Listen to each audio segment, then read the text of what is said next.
Okay, well, hi, ladies and gentlemen. We're at the Plant-Powered People of Arizona's inaugural live stream here, and we're very fortunate to have with us Mark, one of our members of the Plant-Powered People of Arizona, that's going to be talking about, I think, a real important subject is vitamin D. We have lots of vitamin D here in the Valley of the Sun, Phoenix, Arizona. So, Mark, why don't you go ahead and educate us, please? Thank you. Okay, thank you.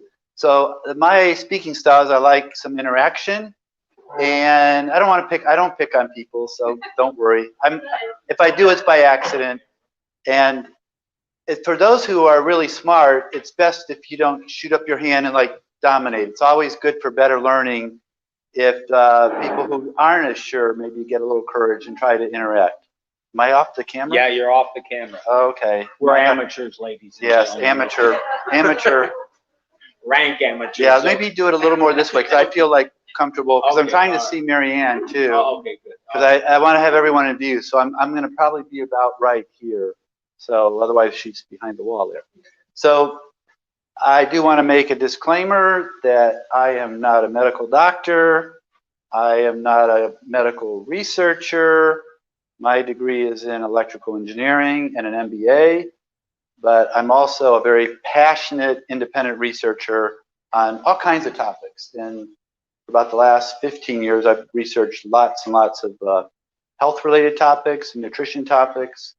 And those are my favorite areas to research. So, but again, I might make an error. And also a lot of this vitamin D thing is somewhat new.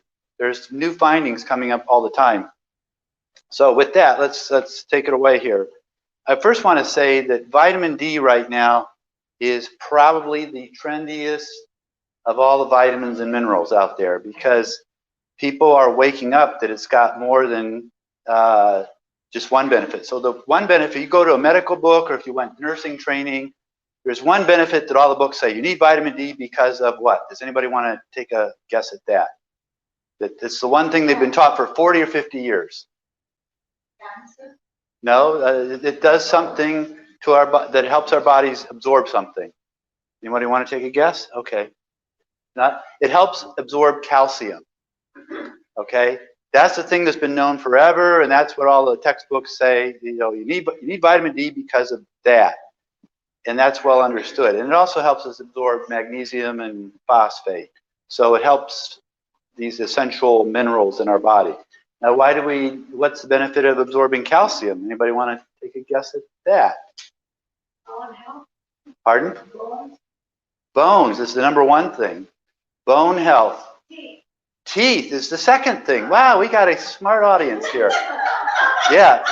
So healthy bones and teeth are related to our vitamin D. Okay, and also healthy muscle structure. That means strong, but just healthy muscles is also very related to that. Okay? So anyway, the reason I say it's trendy is in the last 5 to 10 years, there's been a lot more studies on vitamin D than there had been for decades. And just realize that when studies are done on minerals and vitamins, they're not funded by pharmaceutical companies because they make no money. And major health clinics and universities don't usually do it either because they don't really make money on it. So you make money on researching pharmaceutical drugs usually. And that's where a lot of research dollars, like 100 to 1 type of thing. So the fact that they're starting to do more research on vitamin D is very encouraging. And there's a lot of talk about vitamin D right now because some, not just one, but many smart doctors have started looking at vitamin D levels in COVID patients, the ones who are doing well and thriving, even though they got it and are in the hospital and recovering, and those that are declining like very bad, sometimes to death.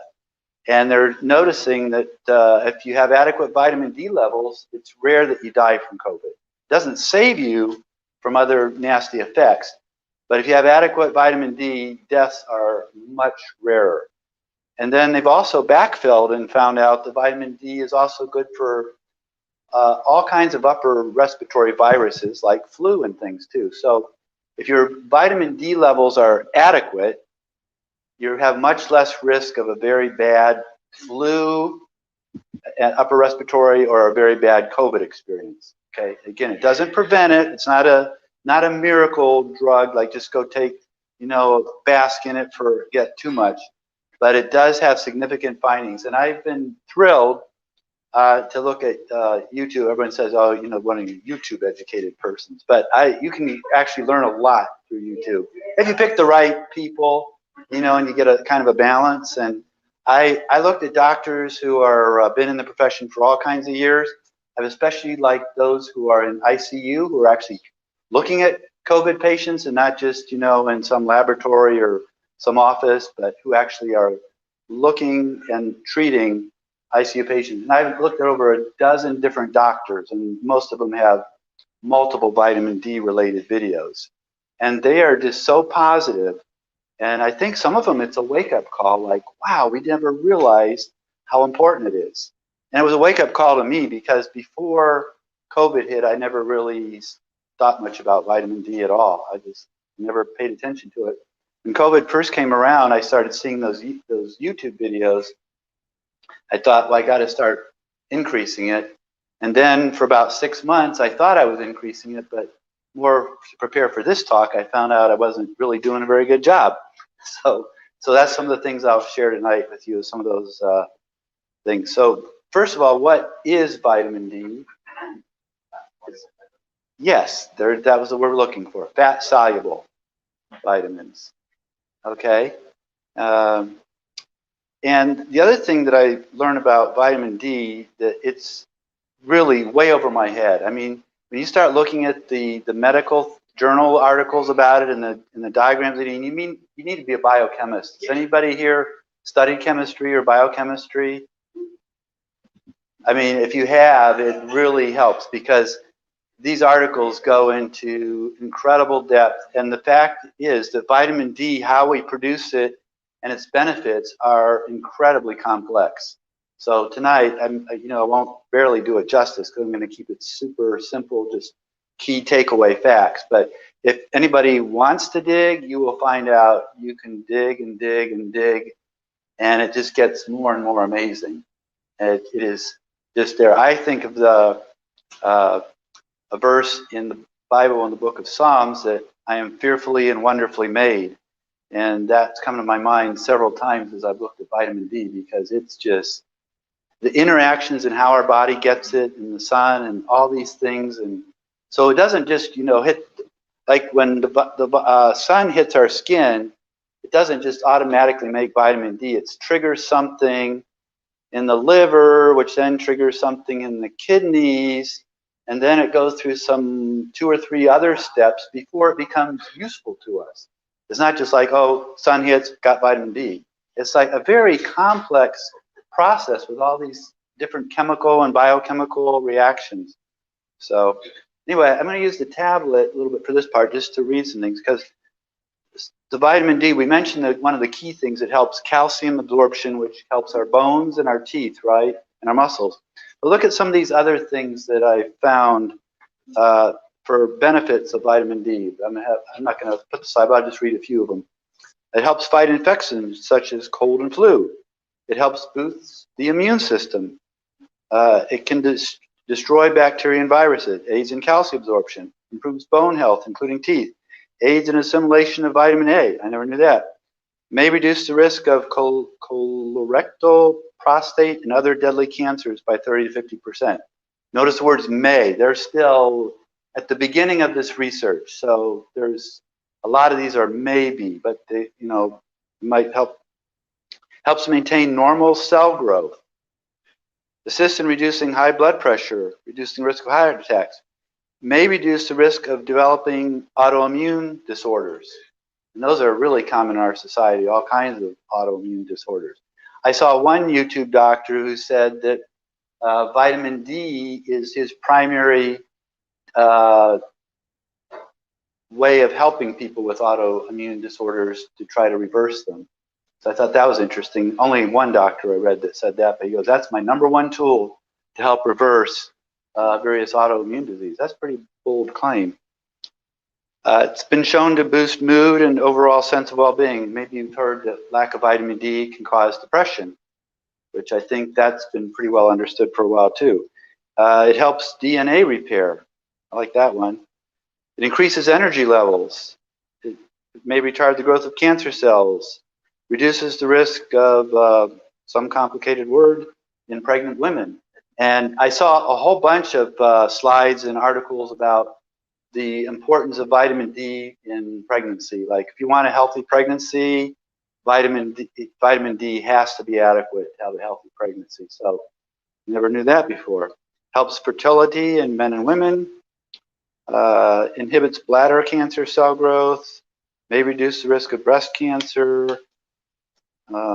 Helps combat periodontal disease. Encourages a healthy body weight. May reduce hardening of the arteries. Increases secretion of insulin and decreases blood sugar levels. So that's just one thing. Then I had another slide here. I'll just read a couple of those that I may have missed. Remember the name rickets? You may have learned that in school. I remember learning that like 5th grade or something. Rickets is a vitamin D deficiency, primarily for kids. But so I don't hear that term at all anymore. Yeah, it's a bone disease. It really messes the bones up bad if you don't have vitamin D's in childhood. I grew up in Florida. I was out in the sun all the time. We didn't have all these electronic things so much then. I was just out in the sun all the time, so I might get skin cancer or something like that. I'm not laughing about that, but I probably didn't have vitamin D deficiency as a child. But now think of these kids who are, inside so much, and it could be bad news. They're even finding that things like dementia and cognitive impairment, they're just starting to understand this. They don't understand it well, but I mean, it can provide mental things besides just depression. It can help. Let's see some other good ones here. Well, here's 7 warning signs of vitamin D deficiency. I like this one. Does anyone know what a warning sign is? Because I meet lots of people who have this, and I never knew this.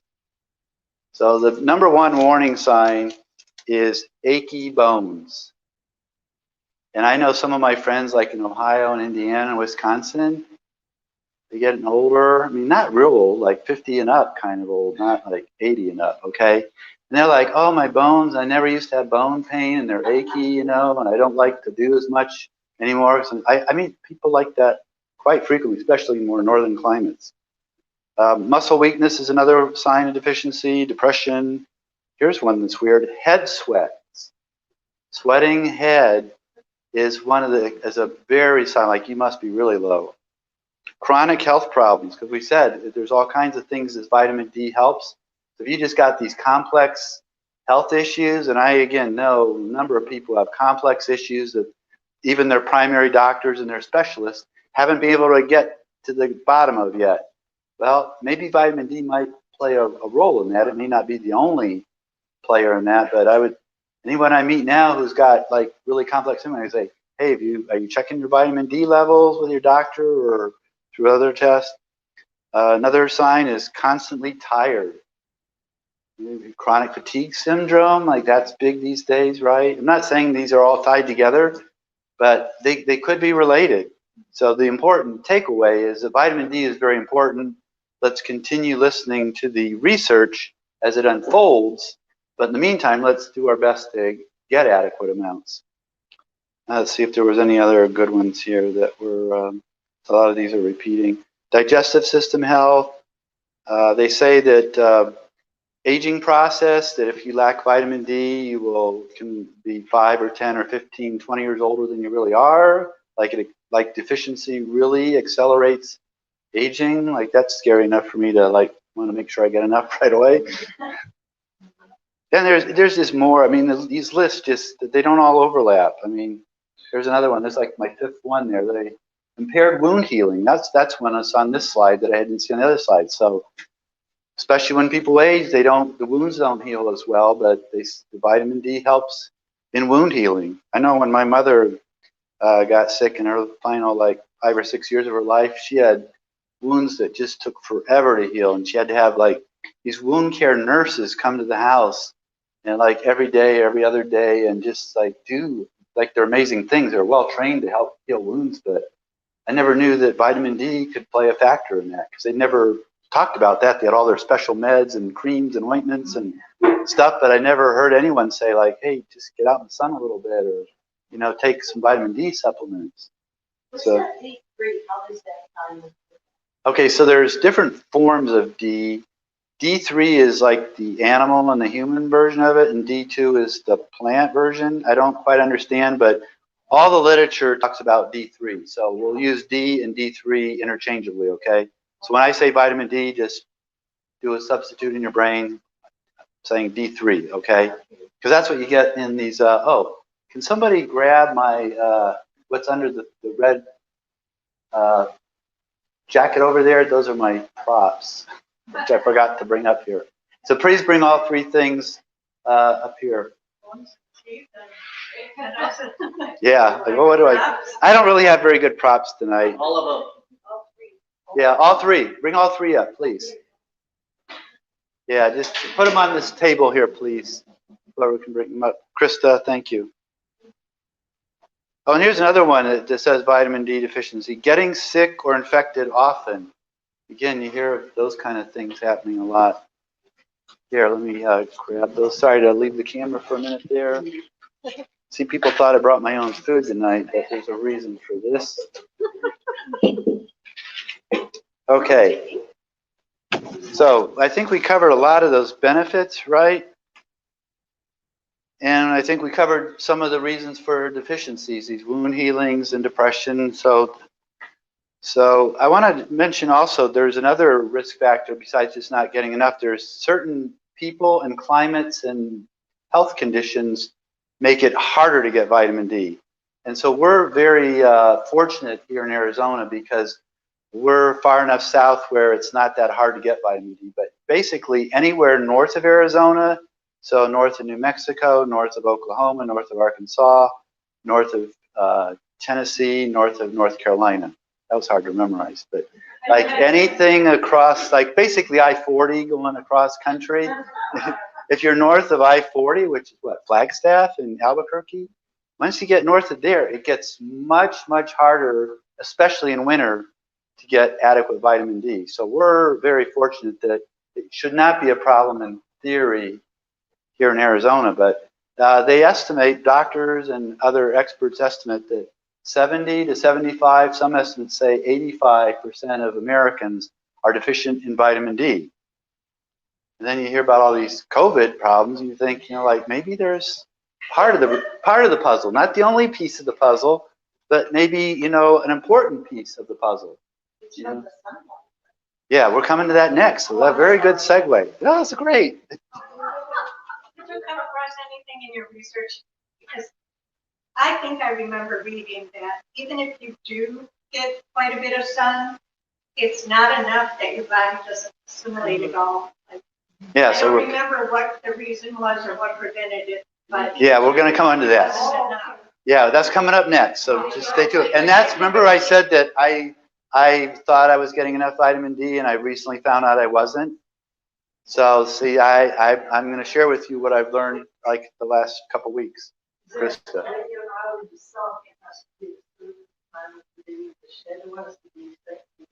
Yeah, we're going to come to that. We're coming to that. And I think I shared with you about that, right? So stay tuned. So great. Don't leave the room. Yeah, 1, 2, 3, great segue. So how do you know, how do we get it? So that's what we're coming to. So we looked at the benefits. We look what happens if you don't get enough. But so hopefully now we're convinced that we need it. Now how do we get it, but get it safely also?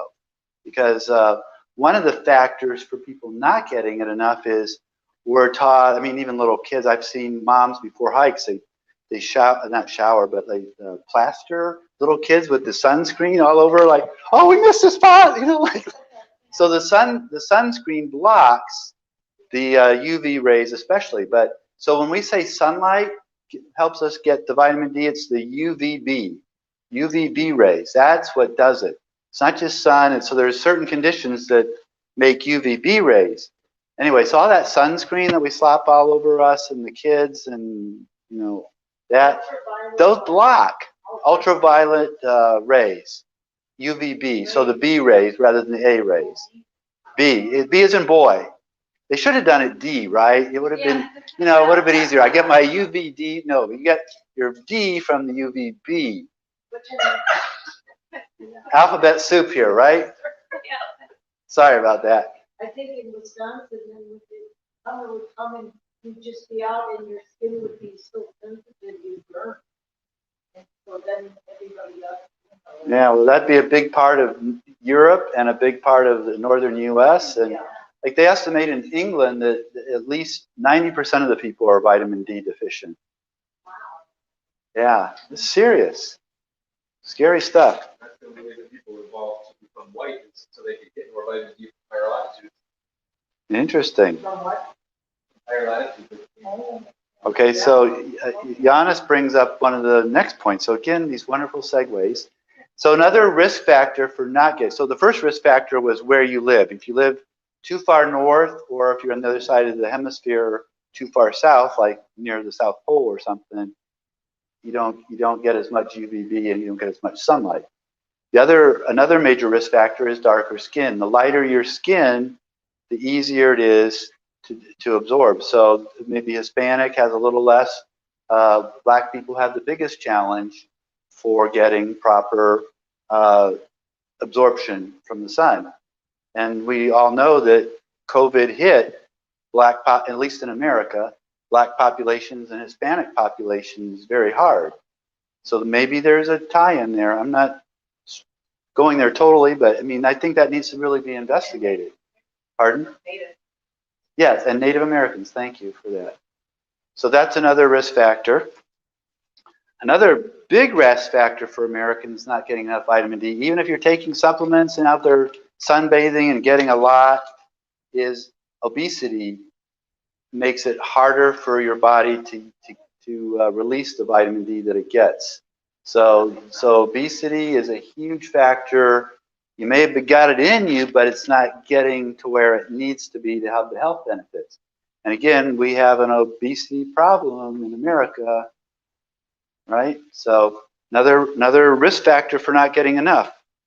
And then the last risk factor is age. As we age, our ability to produce the vitamin D we need from the sun by itself gets less. And they say that comparing age 20 and age 70, by the age of 70, you lose 75% of the conversion ability in a typical person. I don't know. I don't think many studies have been done on that because I wanted to talk more about that and see some graphs and things, but that I could find hardly any information that like really did a study on that. So that'd be a great study someone could do, hopefully down the road.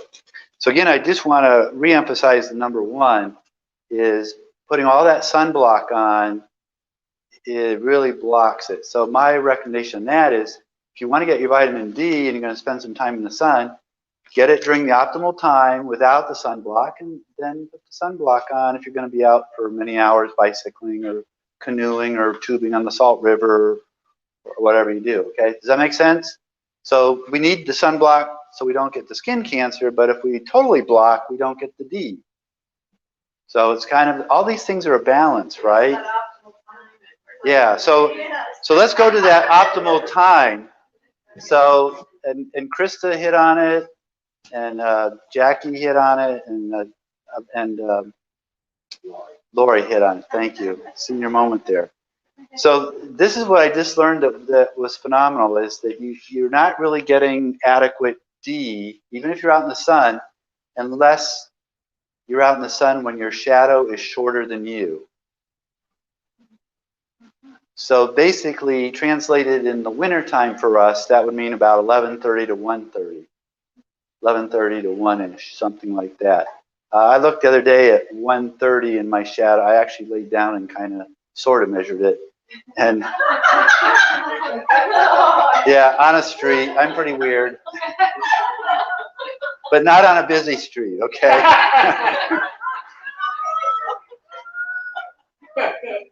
Maybe it was a sidewalk, I don't know. Anyway, I noticed by 1:30 my shadow was taller than me, but not by much, okay? But as the days get longer, our optimal time will also increase. So I used to go out and do my walking about 4 o'clock is when I was doing most of my walking before that. And I was in Massachusetts during most of the first 7 months of the COVID. And it's you know, there's not very good UV rays on it. So I'm thinking I'm getting my 4 o'clock walk for about an hour. I'm getting that low rays, and I'm like, oh, just feeling so good with the sunshine in my face. And I roll up my sleeves, even though it's freezing cold sometimes, get my sun. But I now learned that, you know, I probably wasn't getting that much. So anyway, when I learned that I wasn't getting that much, I thought, well, I'm not a big supplement guy, but I decided, well, I better do it. So I'm not selling anything. I don't get any money. I'm not pushing any product. But this is vitamin D from Trader Joe's, okay, supplements. And these are 1,000 IU tablets, international units. So we'll say more about what's the correct dosage here in a moment. But I do take one of these now every day. Now here's what else is confusing. So you watch these I watch these YouTube doctors, and then I watch these specialty COVID doctors, and then you got the mainstream medicine guys, and you got the more, you know, the ones who don't follow the mainstream narrative, but they're still authorized. And the recommendations are all over the map. Like, you know, like some of them will say, you know, like take 10,000 units a day for 3 days. And then there's others who say, no, you shouldn't. You should only take, you know, 2,000 units a day. Some are saying take 4,000 units a day. It's really all over the map. So I decided I wasn't going to be paranoid about that because it really is difficult to sort out. And these are all credentialed people. I mean, we're not talking, I mean, MD medical doctors.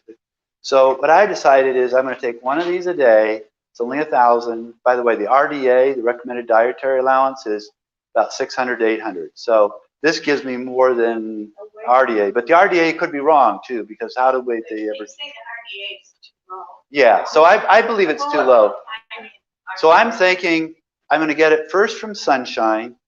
I want to try to walk every day and get it from sun. And I'm looking at this as plan B, okay? I'm not looking at this as plan A. Maybe this is plan D. Yeah, right. So how much of your body is exposed? So when I've been walking, if it's warm enough, I wear short pants, and I roll up my sleeves or wear a short shirt, okay? And you know, and I sometimes turn my arms a little bit when I walk. And I'm just walking. I usually walk somewhere. I have a purpose for where I walk. But I try to expose as much as I can. My housemate, he's become a big believer in D, and he takes the shirt off and everything and just walk. He's from Minnesota, so no, the cold doesn't bother him. But he takes a walk every day without his shirt on for the express purpose of getting vitamin D. And he used to take his walk later in the day, and now he takes it around noon because he's a big believer in this. So, Well, what about just laying down on the blanket? hey, go for it. Why not? Yeah, there's another thing he says I have to walk, but you know, when you listen to that walk presentation I do, then you can combine the two, right? But, no, that's good. I'm just messing with you. How did you decide on D rather than B? Oh, this is D3. I'm sure it says D3 on here. Like I said, just do a mental substitution. Whenever I say D, I mean D3. Okay. Okay? Where's the source of it? I don't know. How's that?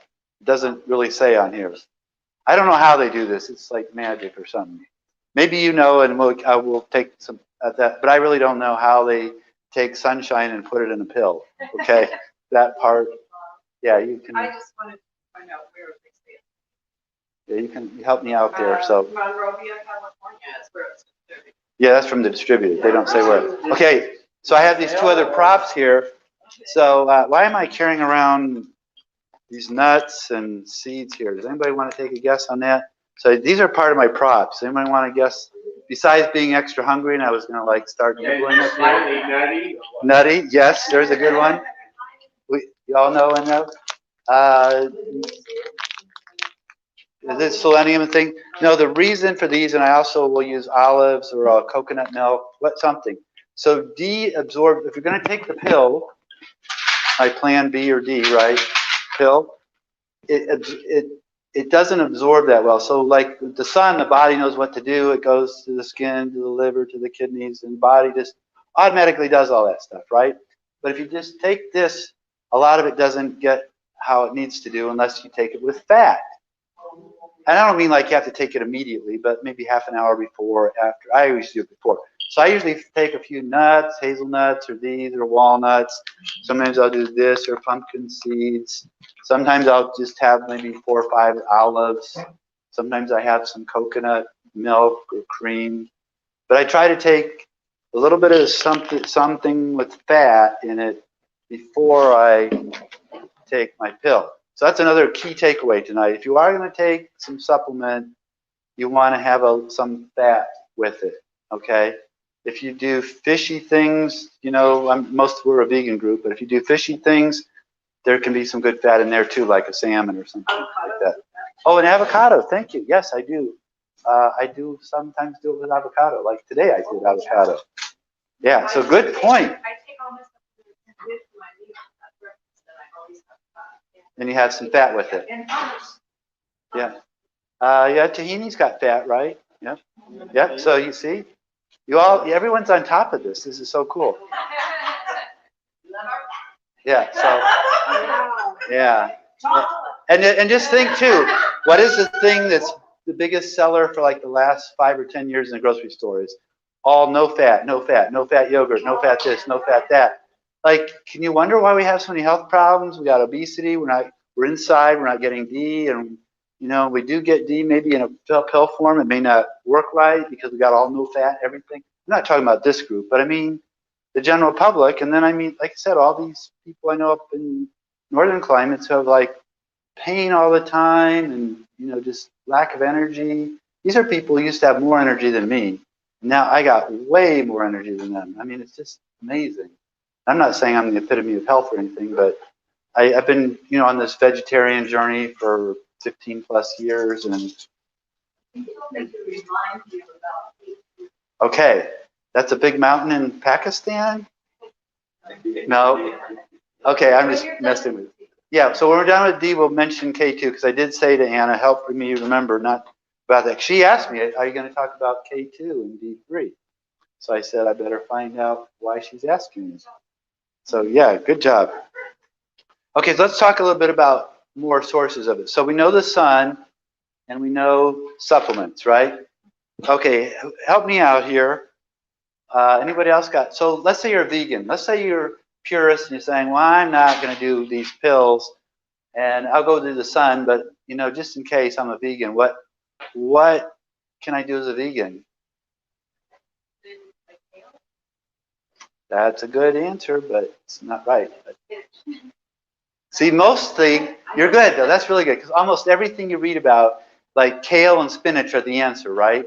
They're the things, they're the superfoods, right? They're the top of the chart, and you know, chard and you know, things like that, and collard greens. The green leafies are off the chart in all these vitamins and minerals, right? But on D, no, doesn't cut it, no cut. No. Yeah. So there's only one reliable source of a pure vegan food that I could find, and it was totally bizarre to me. Okay, well let's go to that next since you brought it up. So one source for vegans that's good is fortified with D. So you can get orange juice, no good by itself, but orange juice fortified with D. How about almond milk? Almond milk fortified with D. How about coconut milk? Fortified with D. So vegans, if you want to get it through food, it's fortified foods, and unfortunately, that's what they want. They add it into the product. It's not a naturally occurring in the product, okay? It's kind of like the same idea, right? Probably, yeah, they're putting it in. I don't know if it's exactly like the pill or not, but yeah, it's factory made in some way. Yeah, it's not in the nature. So it's very, very hard to get vitamin D through food. So I'm going to give you 2 food sources for vitamin D. And again, these would not replace sunshine. These would be like a supplement to it. Like this is a supplement. Well, these would supplement the sunshine. Sunshine is by far the best. That's a huge takeaway, right? And when do we get our sunshine? Thank you. And the shadow? Shorter than your length. Shorter than your length. Okay, those are the super key takeaways. So the vegan source of D, this is bizarre, but it's mushrooms. Really? I had to redo that. I crossed it out of an earlier version of this because I thought I must have read that wrong. And then it's not just mushrooms. Again, I find this hard to believe, so I'm apologizing. But they say you want your mushrooms out in the sun because the mushrooms can absorb vitamin D some way. They do something, they're smart enough to do something with the D like our own skin is in our body. So, a lot of times they grow mushrooms in these dark rooms and these, I've been in a mushroom farm before. They're all dark. So and then another article I read, I'm going off the deep end here, but it says after you buy your mushrooms, put them out in the sun. So I have not done this. I cannot tell you for sure that this is reliable information, but I did read that, because you don't know where they come from, right? We don't know. They're usually in dark places. I've been to mushroom farms where they're growing tons of specialty mushrooms, like for high-end restaurants. And I remember it was very dark. It was like down below, like a basement. Any mushrooms? Almost any mushroom, even button, which aren't that great usually, but button's okay. Shiitakes are great. The portobellos are probably the best. They're and yums, right? So anyway, I can't verify it, but supposedly you're supposed to put these mushrooms in the sun. I have no idea how long you're supposed to put them there. Maybe an hour. I don't know. Maybe a day. I have no idea. You have to research this yourself. But that's the only that's You put the suntan lotion. you have to put it on. Yeah. Don't put it on until after they get enough, right? So this is you have to read. But anyway, the sad thing is, other than the fortified drinks, that's the only source for a vegan. So the vegan is challenged. Now, if you're not a vegan and you're doing any fish, you got lots of choices, because things like especially salmon and swordfish, you can get almost your full amount for a day by just a little piece of meat. Okay, like 3 or 4 ounces of salmon gives you pretty much all you need. And if you're getting sun in addition, you definitely hit it really well. Okay, so those are the sources. Did we cover them all? We did cover them all. Okay, let's talk about the dosage. We talked about go ahead, Stephanie. Dr. Mark Thurman says that if you slightly saute the mushrooms, it brings up more vitamin D. You've heard that before? Yes. I did not know that. Repeat it for the camera. Okay, I'll repeat it for the camera. Stephanie, correct me if I'm wrong. Stephanie is saying if you slightly or saute the mushrooms, it makes more availability of the D vitamin. Correct. Okay, and you remember where you heard that, or Dr. Mark Thurman. Mark Foreman? Okay. Okay, so again, one of the things I started this talk with is this D is really complex. And I've only scratched the surface on the complexity of it. You start reading this stuff, it is so tangled web that we do know it's ultra important, right? That's a huge takeaway tonight. Ultra important to get our D. Okay, let's talk about too much. So a lot of Americans and lots of people think, well, if it's good for me, why not just why don't I take 10 of these a day and get 10,000 of these, right? If one of these is good, well, 10 has to be 10 times better, right? Right? No, we got a few wrongs here. Okay, so I started reading articles too about how much is too much. And again, the different doctors say different things, but I say that they all pretty much agree that 4,000, so 4 of these a day, you can start now not getting any benefit, and you can actually start getting all those things you took D for to help you with. Now you can start getting those and worse. Yeah, I have a big list. We don't have to go over it because I've read enough list to you, but there's all kinds of problems: dementia problems, bone problems, muscle problems, thyroid problems. I mean, the list is like 20, 30, 40 deep of problems of too much D. And especially, I think... Except natural. You don't Yeah. get it from that. Yeah, I'm talking about more through supplementation. Right. Right, That's the drug. right. So and again, I don't know, but none of the articles said anything about too much sun, other than skin cancer risks, okay? And again, it's probably hard to get too much from the sun because we just learned that it has to be the shadow test, right? You know, and all that. So it's not as easy to get too much sun. When we're out in the sun, how many minutes? Because I read 15 minutes. Yeah, so I've read a number of things too. I've been using 20 minutes as my minimum, okay? And I'm doing 20 minutes with rolled up sleeves and my face, and, you know, arms. If I'm putting my shorts, and I'm thinking maybe 15 is good. But then I think I'm an older guy too, so maybe, you know, maybe 20 or 30 minutes. So I'm thinking 20 or 30 minutes. But again, all this stuff is complex, you know, rules of thumb. But I think that's a good one, 20, 30 minutes, and get as much skin exposed as the weather permits and you're comfortable with. Okay, what else we got here? So too much. And then just a brief thing. We'll get to K2 in just a moment. Yes, please. Please. I made a comment in my talk last month, and I kind of brushed over it, but it is so important that we all get our blood tested and find out where our levels are. People overdo, they'll read an article or several Right. articles, like you have a little, oh my God, and so they start self-diagnosing and taking, oh my, I gotta find this and this and this. Right. And then you're adding all these isolate supplements, and it can do damage, like you said. Or at the worst, at the least, you see it out and you waste your money because you Right. waste it too much. But yeah, it's really important that we all get tested once a year and see what the blood results show, and then we'll know what we're deficient in. Right. And when those And have a natural doctor read it. when those doctors are talking about levels, they're not asking the people how many hours are you in the sunshine or how many supplement. They're actually doing it through a blood test. So when, you know, but for me, I don't know if I'm a typical guy, but I don't really go to doctors much. So cut that out of the video. Just kidding.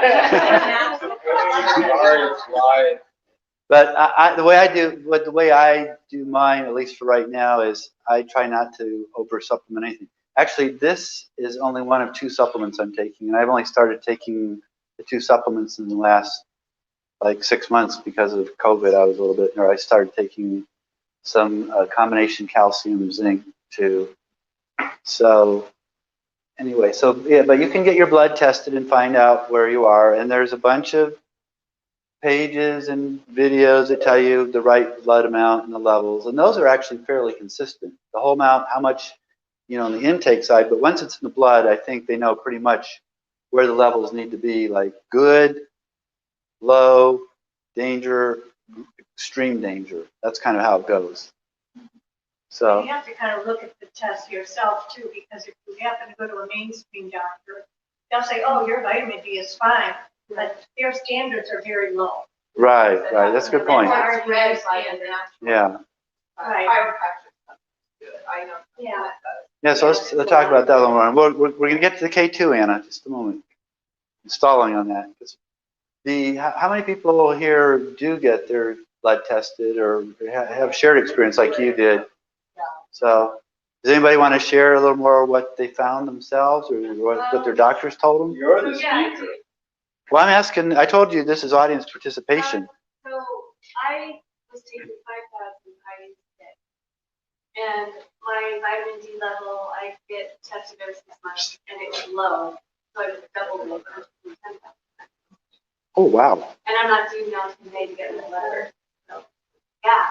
So now Yeah, so that's, I met somebody recently who was taking 4,000 a day, and I sent her an article, one of the articles I read from Harvard Medical School.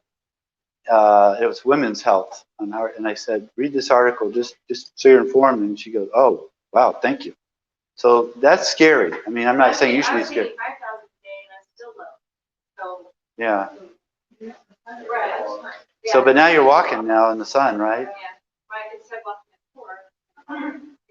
Yeah. So that hopefully that'll make an impact, and you can lower that other one, because it does sound like there's. Like I can low vitamin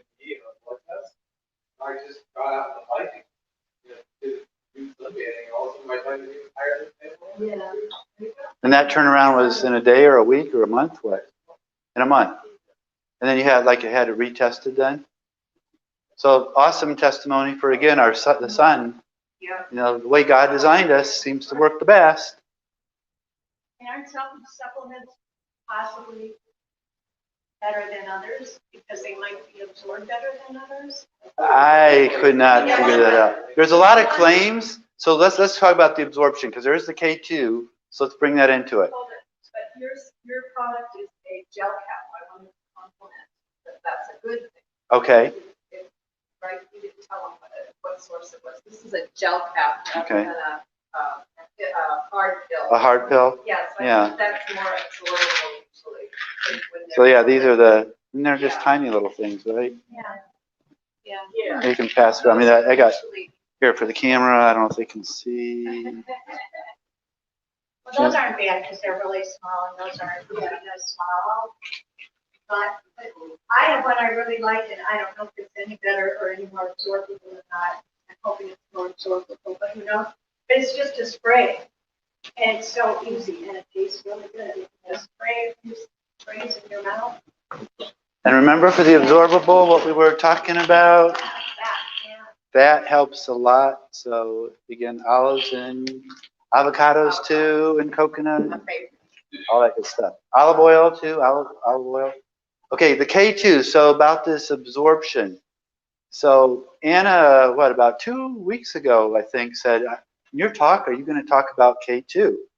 I'm thinking, I didn't know I needed to talk about that. So I started Googling and searching about K2 and vitamin D3. And here's what I found. This research is very incomplete. But I found all the people who sell these products, supplement companies, all are making claims that K2 helps with the absorption. There's quite a few of them that are combining them now, you know, K2 and a D3 combo, and studies have shown, but they don't cite the studies, you know. But there's a lot of these claims. There's many, many claims out there. I could not verify them yet with any kind of additional verification. Not that I totally trust medical journals or anything, but I mean, I'm a research guy and I like multiple sources of information. The more sources and reliable sources, the more I believe it. So it may be true, and again, mainstream medicine doesn't like to do studies like, hey, let's find something else that works really cheap so people don't have to buy expensive drugs. They don't want that. So that very well may be that K2 and D3 are a wonderful combination. But I could really only verify that by supplement companies making very strong claims, and I couldn't find support for it. So, and if anybody does have support for it or find it, let me know, because I want to be informed. So Several years ago, said described that. the K2, D3, okay. My biochemist That was a friend, natural doctor. my biochemist friend in Santa Rosa, she's making purposely bulk oil-free sauerkraut in order to make it. And it's related to vitamin D. She's doing it. Okay, so I'm glad we had 2 additional comments related to the efficacy. I can never say that word right. See what an amateur I am. I'm just saying another disclaimer. I'm a rank amateur. I think with that, I covered pretty much everything we wanted to cover. Any other questions, comments about D3 and D and sunshine and UVB and shadows and all that stuff? Walking pagan. Okay, there you go. Go for it. You know. Anybody else want to comment? And then afterwards too, we can have informal discussion. But I think Tom's ready to shut off the video. So. Thank you, Mark. Okay, that thank was you. Great. Give it up for Mark. Yeah, thank you, Tom. fantastic. Thanks for joining.